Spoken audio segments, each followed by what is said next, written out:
Good morning, everyone. Welcome again. Today we will discuss biomedical and electroconvulsive therapy in chapter 5. So let's start with biomedical therapy. Medicines may be prescribed to treat psychological disorders. Prescription of medicines for treatment of mental disorders is done by qualified medical professional known as psychiatrists. They are medical doctors who have specialized in understanding, diagnosis and treatment of mental disorders. The nature of medicines used depends on the nature of disorders. Severe mental disorders such as schizophrenia or bipolar disorder require antipsychotic drugs. The nature of medicines used depends on the nature of disorder. Antipsychotic drugs means severe mental disorder, schizophrenia, bipolar disorder, and milder drugs means common mental disorders. Some disorders are here written: generalized anxiety and reactive depression. Common mental disorders such as generalized anxiety and reactive depression may also require milder drugs. The medicines prescribed to treat mental disorders can cause side effects which need to be understood and monitored. Hence, it is essential that medication is given under proper medical supervision. Even the drugs which normal individuals use to stay awake to study for examination or to get a high at a party have dangerous side effects. These drugs can cause addiction and harm the brain and the body. Therefore, it is dangerous to self-medicate with drugs which affect the mind.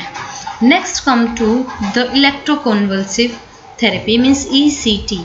You must have seen people with mental problems being given electric shock in films. Electroconvulsive therapy is another form of biomedical therapy. Mild electric shock is given via electrodes to the brain of the patient to induce convulsions. Shock is given by the psychiatrist only when it is necessary for the improvement of the patient. ECT is not a routine treatment and is given only when drugs are not effective in controlling the symptoms of the patient. So this is the electroconvulsive therapy. Next, this is also another form of biomedical therapy. Now come to the factors contributing to healing in psychotherapy. As we have discussed about, psychotherapy is a treatment of psychological distress. There are several factors which contribute to the healing process. Some of these factors are as follows. First is techniques. A major factor in healing is the techniques adopted by therapist and implementation of the same with the patient and client. If the behavioral system and the CBT school are adopted to heal an anxious client, the relaxation procedure and the cognitive restructuring largely contribute to the healing. Next come to the therapeutic alliance.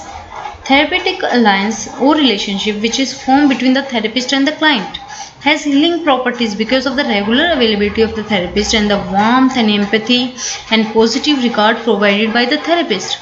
So next one is catharsis.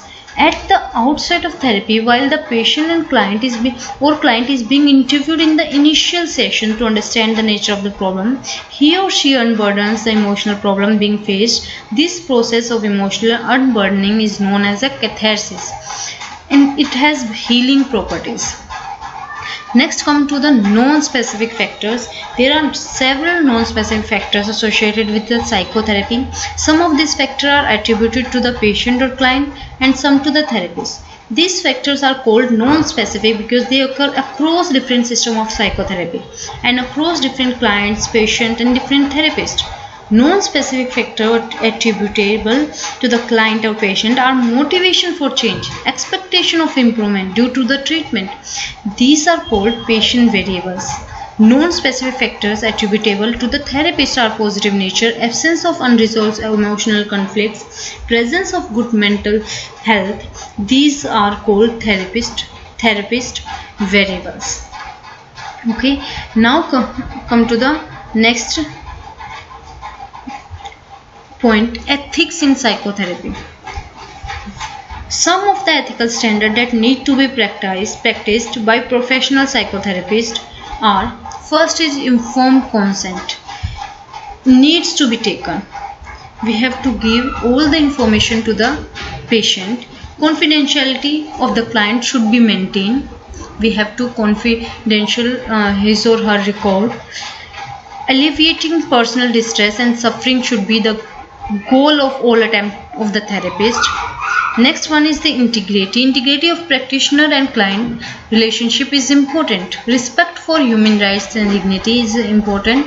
Professional competence and skills are essential. So these are some ethics we should maintain all this. So we have discussed today biomedical and electroconvulsive therapy. Next time we will move further in this chapter. Thank you.